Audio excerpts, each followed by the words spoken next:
Hello, guys, and welcome.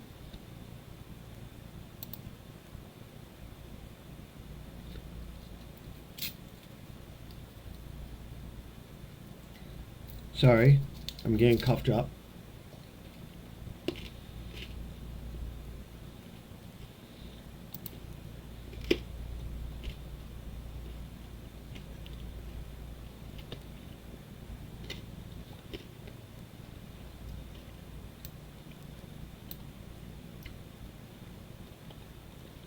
Anyway, we're in Mark chapter 3, okay?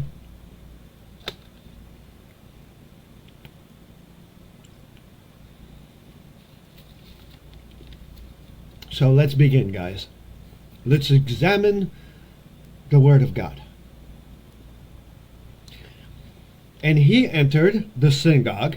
Basically, Jesus entered the church building again. So he entered the same one.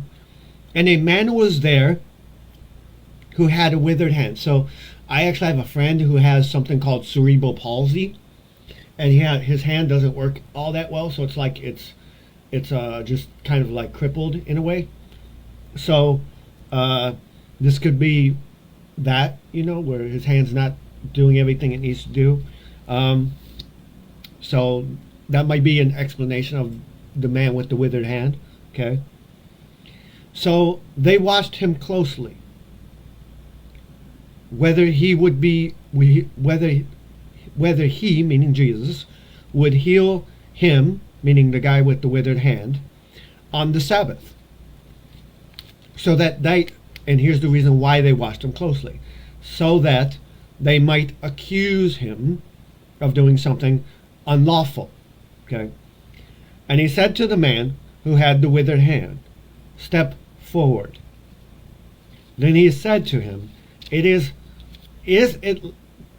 he said to them, meaning everyone that was watching with bad motives, "Is it lawful on the Sabbath to do good or to do evil, to save life or to kill?" But they kept silent. And when he had looked around at them with anger, being grieved by the hardness of their hearts, he said to the man, "Stretch out your hand." Open your hand. And he stretched it out, and his hand was restored as whole as the other, meaning to the same level. Not a little bit healed, but fully healed. Now there's a verse here, which is Zechariah 7:12. Okay? Now, first of all, listen to this again. He looked around at them with anger. So the first question is, if you think being angry at someone is okay because of this, pay attention to the reason why he was being angry. Being grieved, meaning being upset, by the hardness, meaning because of the hardness of their hearts, because their hearts were hard and wasn't open to love and care and want to do good for people. Okay. So he made an example, and he had the man stretch out his hand and healed it. Okay. Then the Pharisees who were there went out and immediately plotted with the Herodians, the followers of Herod, against him, how they might destroy him. Okay. Now if we look back at Matthew, right?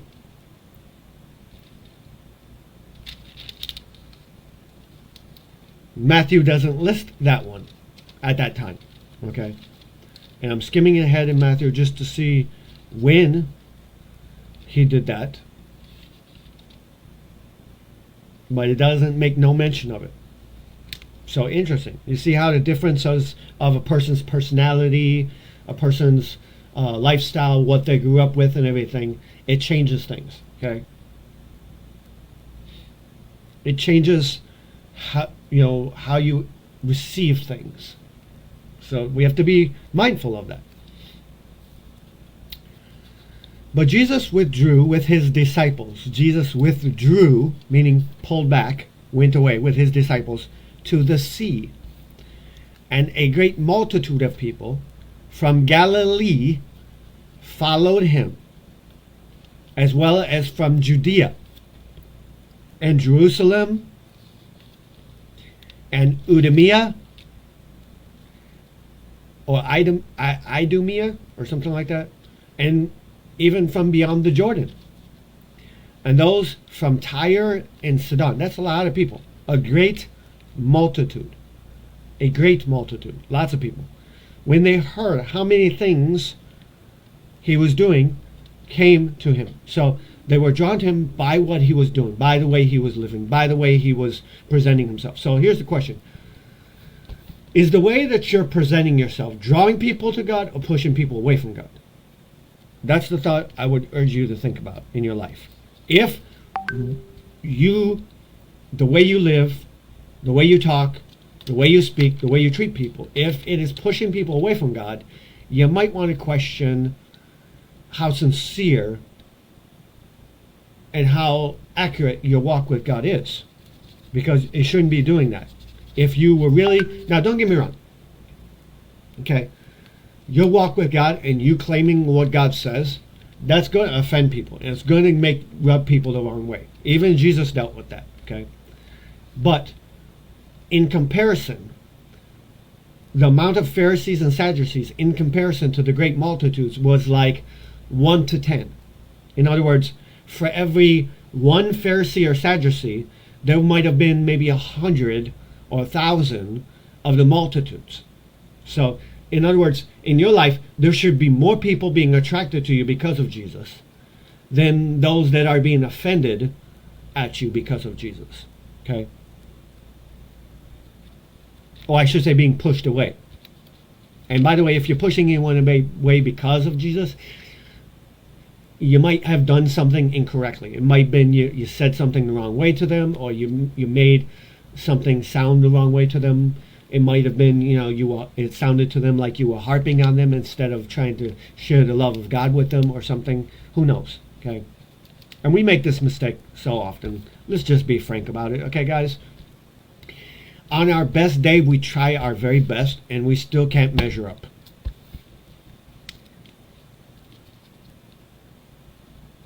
But they came to him because of the things that he was doing. So he told his disciples that a small boat should be kept ready for him because of the great multitude. So he made preparations ahead of time. Okay. Lest they should be crushed. Least they should crush him. In other words, not that they would kill Jesus or anything like that, but people can be overbearing. People can be overbearing at times and can become too much. Okay. And not to mention, people can be worked up into a frenzy. Okay. For he healed many, so that as many as bad afflictions pressed about him, he touched him. So in other words, he healed every single person that came along. Okay, very simple. And the unclean spirits, whenever they saw him, they fell down before him and cried out, saying, "You are the Son of God." I'm sorry, but if I see a spirit saying, "You are the Son of God," I might want to listen.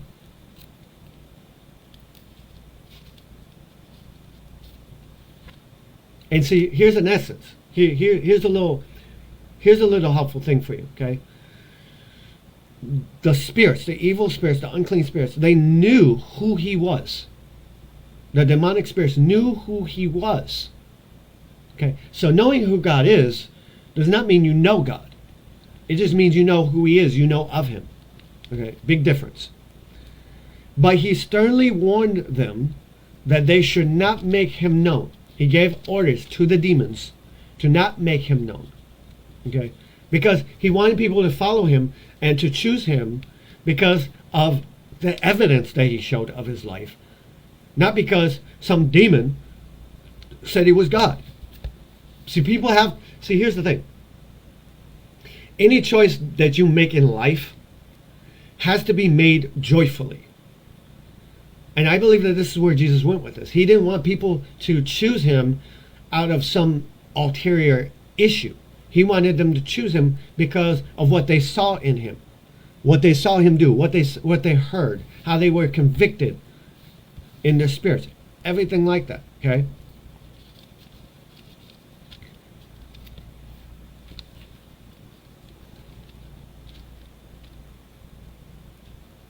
Again, Matthew doesn't list that part at that point. Okay. Matthew is more spiritual minded, I guess you will, about it. And Mark is more detailed. But Matthew is also more detailed as well.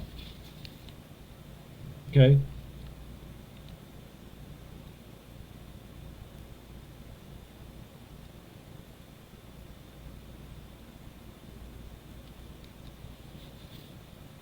So,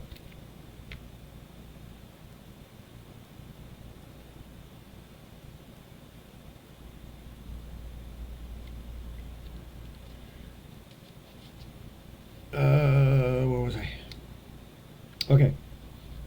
And he went up on the mountain and called to him those he himself wanted, referring to the apostles. Okay. And they came to him. So again, God talks, we listen.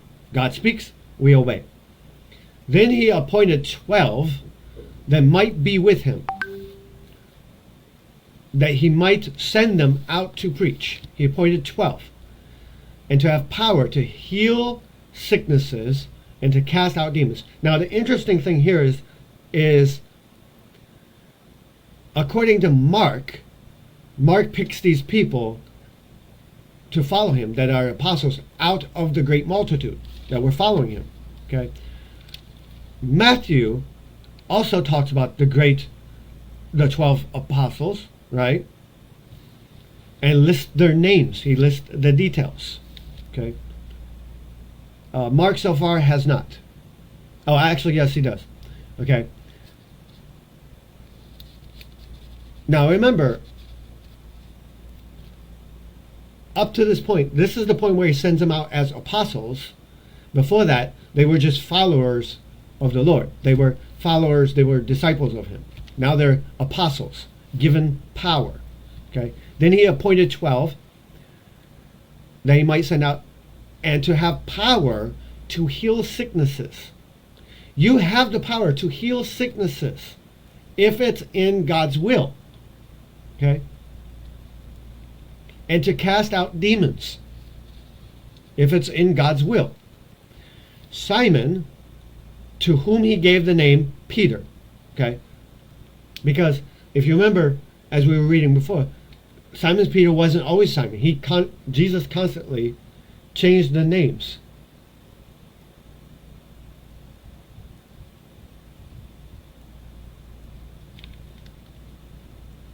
He constantly changed the names. Okay? James, the son of Zebedee, and John, the brother of James, so the two sons of Zebedee, also known as the sons of thunder. Okay.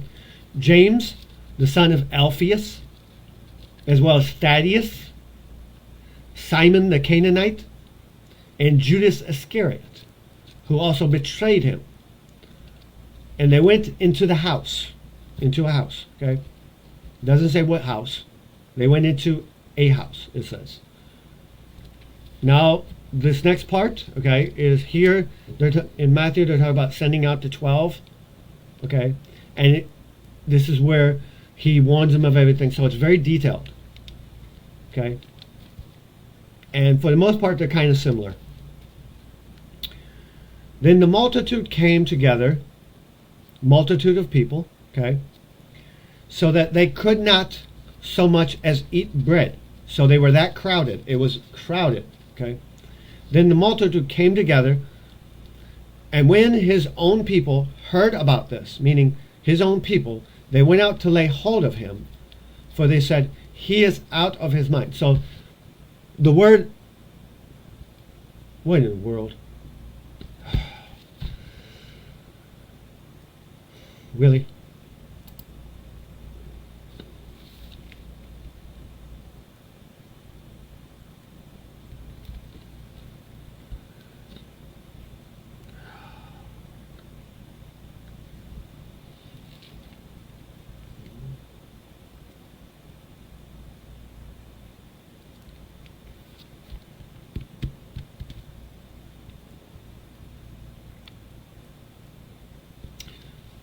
Okay, guys, sorry for the slight interruption.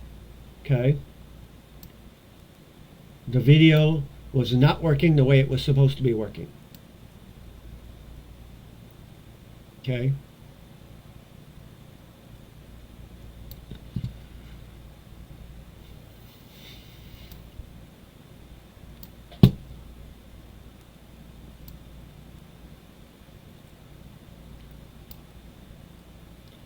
As I said, sorry for the slight interruption. The video was not working the way it was supposed to be working, and I do apologize for any interruption that occurred. Okay? So, as I said, okay, when it says his own people, okay, it could be referring to his family members, okay, who were blood related to him, or it could be related to his own people, meaning Israel. But I want to say it's probably more related to both, possibly. Which one it is by own people, I have no clue. Okay. Now, let's continue reading. Okay. He is out of his mind. And by the way, this is in Mark and John that they also talk about this. Okay. So let's look back in here. Okay, sending out the 12.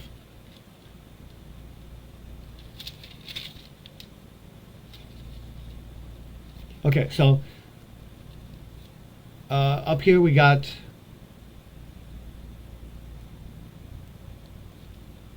a house divided, which is a section, but it doesn't list any of this, okay? So here we go. As you see, differences again, okay? Well, let's continue, okay? When his own people heard about this, they went out to lay hold of him, for they said, he is out of his mind. So this is what I'm going to say to this. If you remember, Jesus said, who is my brother and sister? It's those who do the will of my Father. It's not the ones who are blood related to me. It's because they might actually be against me. Okay. Your family members, your friends, those who know you personally might not actually be of God. And those people are not your true family that's lasting forever. In other words, they're your family only for a short time while you're on this earth. Okay? Even Jesus made light of this. He said, when people came and say, hey, your mother and your brother and your sister want to see you, right? He said, who is my mother and my brother and sister? Those are the ones that do the will of the Lord. Okay? And the scribes came down from Jerusalem as well, the scribes, the ones that write things down, and said, he has Beelzebub, meaning the devil, in him. Okay? And by the ruler of demons, he casts out demons. Okay? Now, anybody who knows these stories in the Bible knows where this is going. Okay? So he called them, meaning the scribes, to himself, meaning, come, I have something to say to you. And said to them in parables, because remember the Bible prophesies that the Christ has to speak in parables. Okay, how can Satan cast out Satan? If a kingdom is divided against itself, that kingdom cannot stand. Okay, and if a house is divided against itself, that house cannot stand. So let me take this a real personal way. Okay, if you are married, or if you've seen a marriage of somebody else, okay, you've probably heard of those marriages where the kids go to the dad and ask something, and the daddy says no, okay, then the kids go to the mother and ask something, not letting the mother know that they spoke to dad. right? And let's say the mom says yes, right? Now you have dad and mom at odds with each other. They are divided. So that house is not going to be able to stand, okay? Let me make this clear.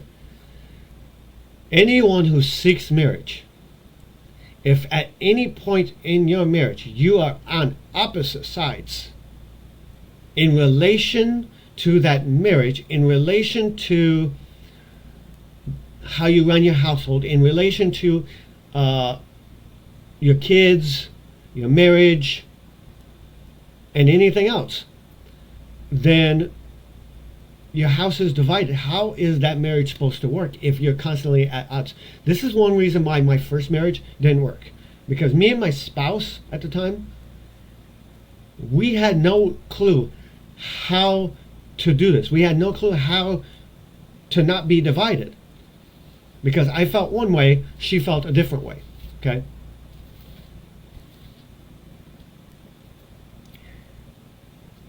So let me give you a very real personal situation that I went through, okay, to emphasize the importance of this for you, okay? By the way, I'm not saying being divided as in, hello, Sister Rebelline, how are you today? Thank you for joining, okay? If you are able to do the verses, please feel free to do so, okay, when they come up, if they come up, because we're about halfway through chapter 3, okay? So I'm going to give but by the way, when I say divided, I don't mean you guys having different things you like. She likes blue, you like pink, you like black, she likes pink. I'm not talking about what likes and dislikes you have. I'm talking about where you stand morally and spiritually in comparison to the person you're with. Okay? So let me give a personal example. I will give you how it actually happened from my life. And then I will give you how it should have happened, okay? So this is a direct story of my life, okay, having to do with divided kingdoms, okay? So there was one time when, this was shortly after I moved down here, okay? And my spouse and I were living together with her daughter, which was my stepdaughter, and our son Michael. My daughter had not been born yet, okay? And her family had a habit of sending away constantly the stepdaughter to go spend time with the relatives. And no worries, Sister Roblin, I'm perfectly fine being patient if it's late to show on the screen, okay? No worries. I will exercise patience, okay? So there's none currently on this page, so except for one so far, which was already listed. So anyway, getting back to the story.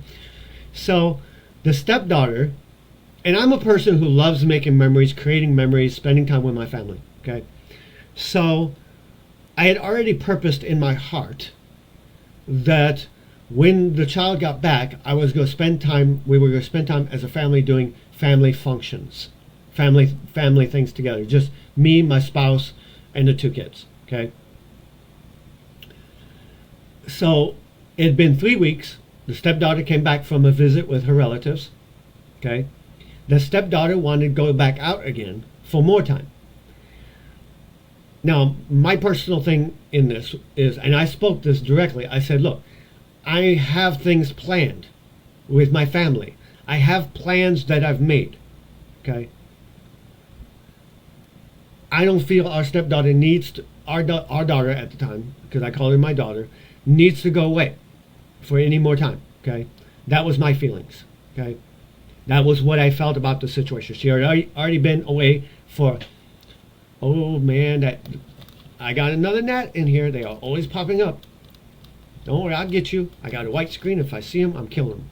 I'm going to keep my hand on this spray, just in case he pops up anywhere.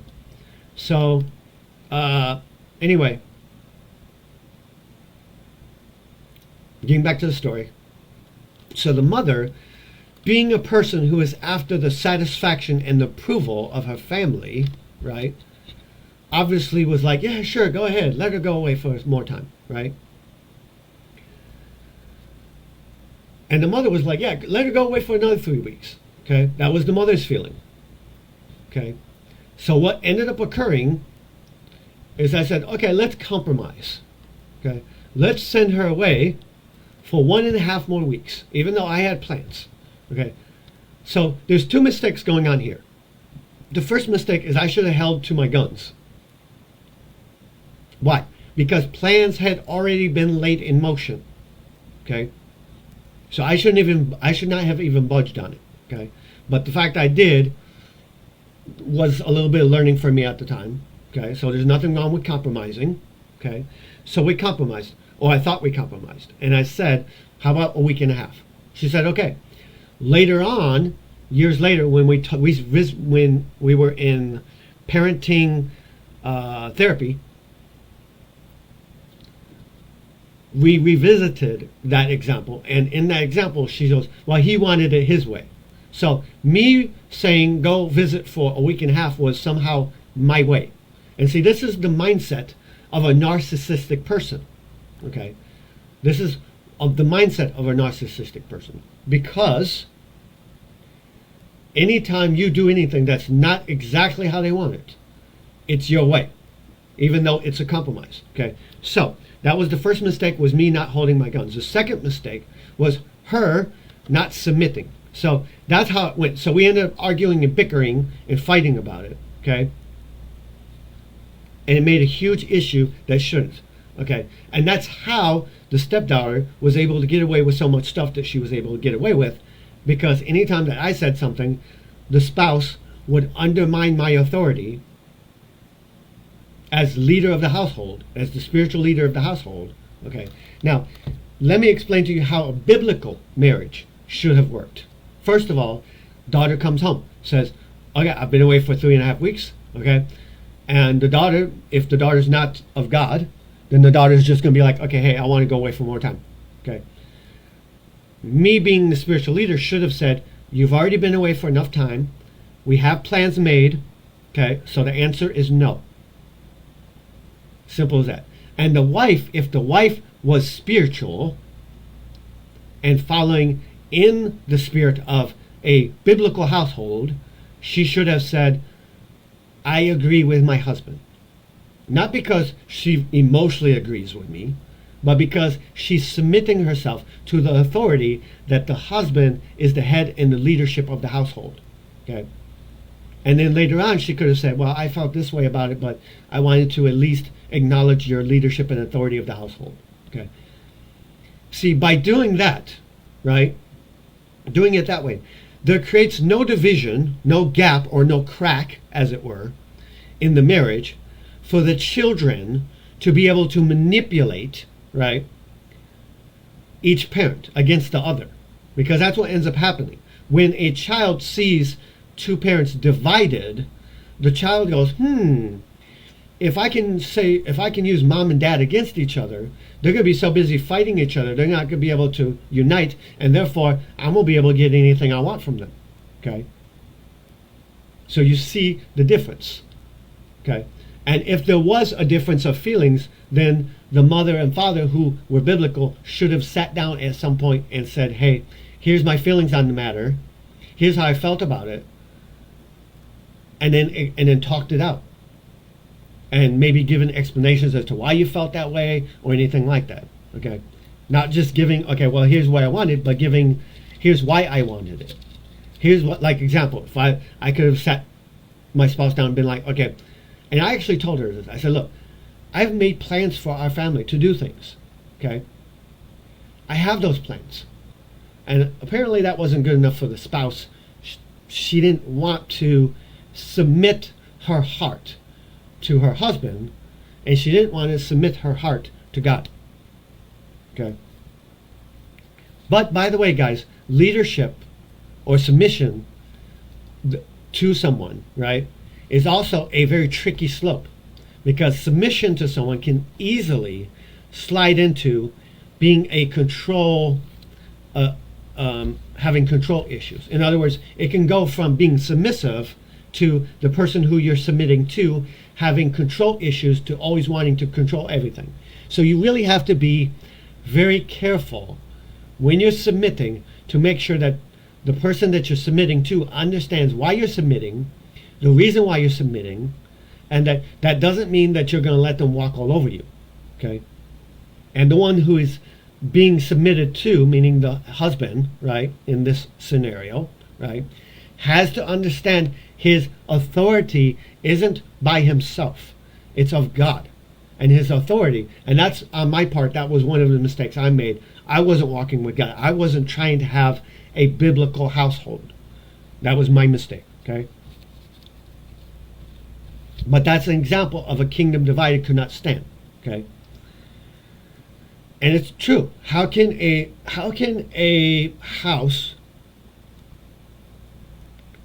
be complete, right, if half of the house is made out of straw, the other half is made out of brick? Is that house going to stand together? No. Okay, it's not. Jesus continues and says, and if Satan has risen up against himself, meaning if I'm casting out demons by the spirit of demons, then Satan's kingdom is divided and his kingdom cannot stand, but has an end. Okay? And this is biblical truth. Satan's demons will never go against what Satan wants.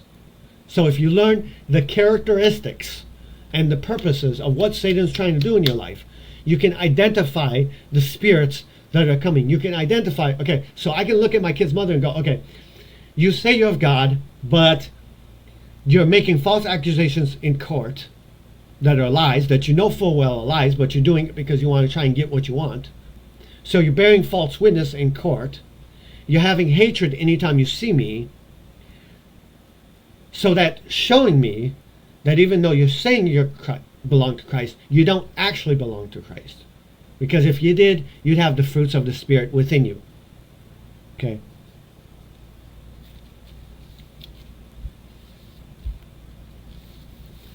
No one can enter a strong man's house and plunder his goods unless he first binds the strong man and then he plunders his house.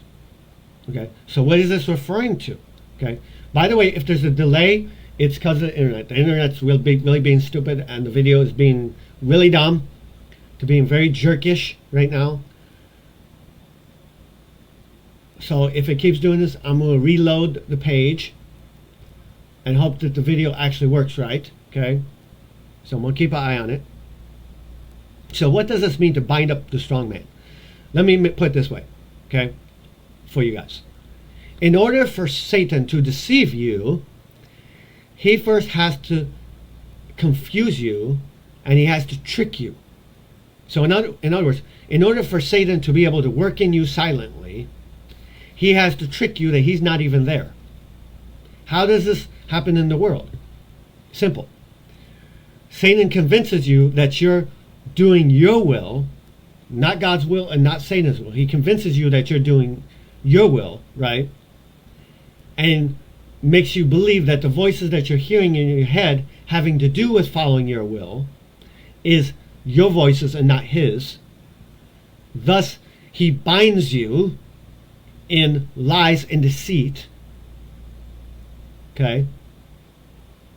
And as he binds you in lies and deceit, then he's able to go into your house and steal joy, steal happiness, steal your peace, steal your belief in God, steal all these different things that he wants and destroys it. Okay? He's able to plunder your household because he's already made you blind spiritually to the fact that he's even there. And this, again, this is what they've done to the world, right? Satan convinces people that he's not there, that Satan doesn't exist, that you're just doing your will. You're doing what you want, and you're doing what you want. It's absolutely fine. It's not doing Satan's will. But that's the lie. Because anytime you do your will, meaning the will of your flesh, right, you are doing what Satan wants. Because that's what Satan wants. Satan wants you to do what you desire, not what God desires. Okay? So that's an example for you. Okay? Now, as for the unpardonable sin, which is next, assuredly I say to you, basically, I promise you that I'm telling you the truth, all sins, all of mankind's sins will be forgiven against the sons of man Okay? And whatever blasphemes they may utter. So whatever wrongs they may say or do whatever wrongs they may be able to say or do against God, against other people, can be forgiven. But he who blasphemes against the Holy Spirit never has forgiveness, ever, but is subject to eternal condemning. Okay? So let's look at first of all, what the word blaspheme, okay, actually means, to get a better understanding. Okay? So blaspheme is to speak irreverently about God in sacred things. Okay? So let's dive deeper. Now we look at what irreverently means. Okay? Irreverently, okay, is lacking proper respect or seriousness. Okay? Irreverently means lacking proper respect or seriousness, right? And blaspheme means to speak. So translation, blaspheme is to speak without proper respect or seriousness about God or sacred things. Okay, so example. And by the way, Holy Spirit, dear God, this is just an example, so I don't actually mean this. Okay, I'm only doing it for example of the video. Please understand. Thank you. So I'm going to give an actual example of blaspheming against God. So speaking irreverently, speaking without proper respect or seriousness. Example. The Holy Spirit is just a joke. The Holy Spirit is nothing. That would be an example of blaspheming. Because I'm speaking irreverently, meaning without respect, without the proper respect and seriousness about God or any sacred thing. This includes the cross. This includes the church. This includes faith. This includes religion. Religion of Christianity, that is. This includes your roles. This includes the Bible as well. For example, when you say, "Oh, this is just a lie. This is stupid. This is false," right? You are blaspheming against the Bible. That's what you're doing. When you're doubting and saying things against the Bible, you're blaspheming against the Bible. So you can do this about anything. Okay? You can blaspheme against your friend. "Oh, my friend's dumb. My friend's stupid. My friend has no common sense in their head." You're blaspheming against your friend. Okay? Without proper respect or seriousness. Okay?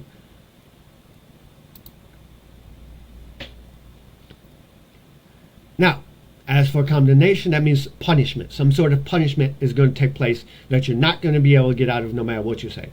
Okay?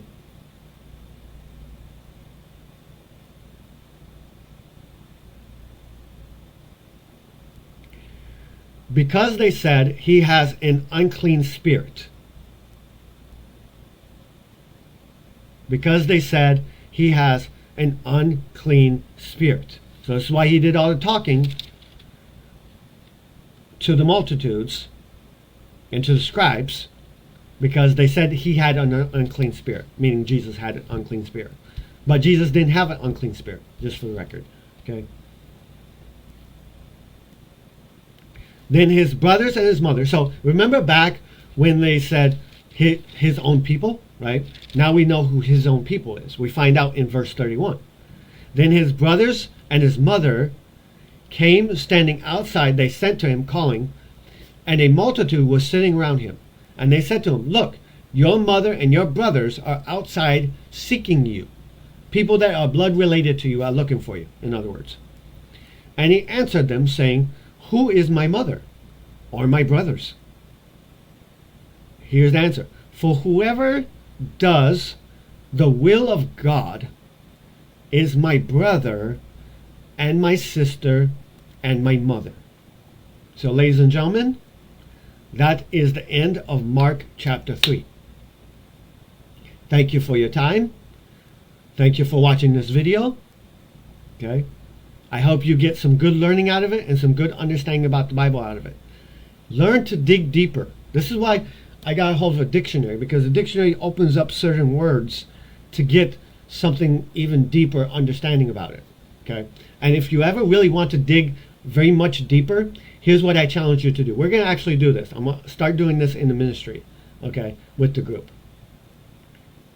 And of course, the video is going to do its little thing. So, what I'm going to do is I'm going to sit down with the group on a weekly basis, and we're going to take one verse, okay? We're going to write down that verse, and then we're going to use a dictionary, and we're going to plug into what the words actually mean to get a deeper understanding of that particular verse. And we're only going to do one verse per week, okay? So, guys, have a blessed day.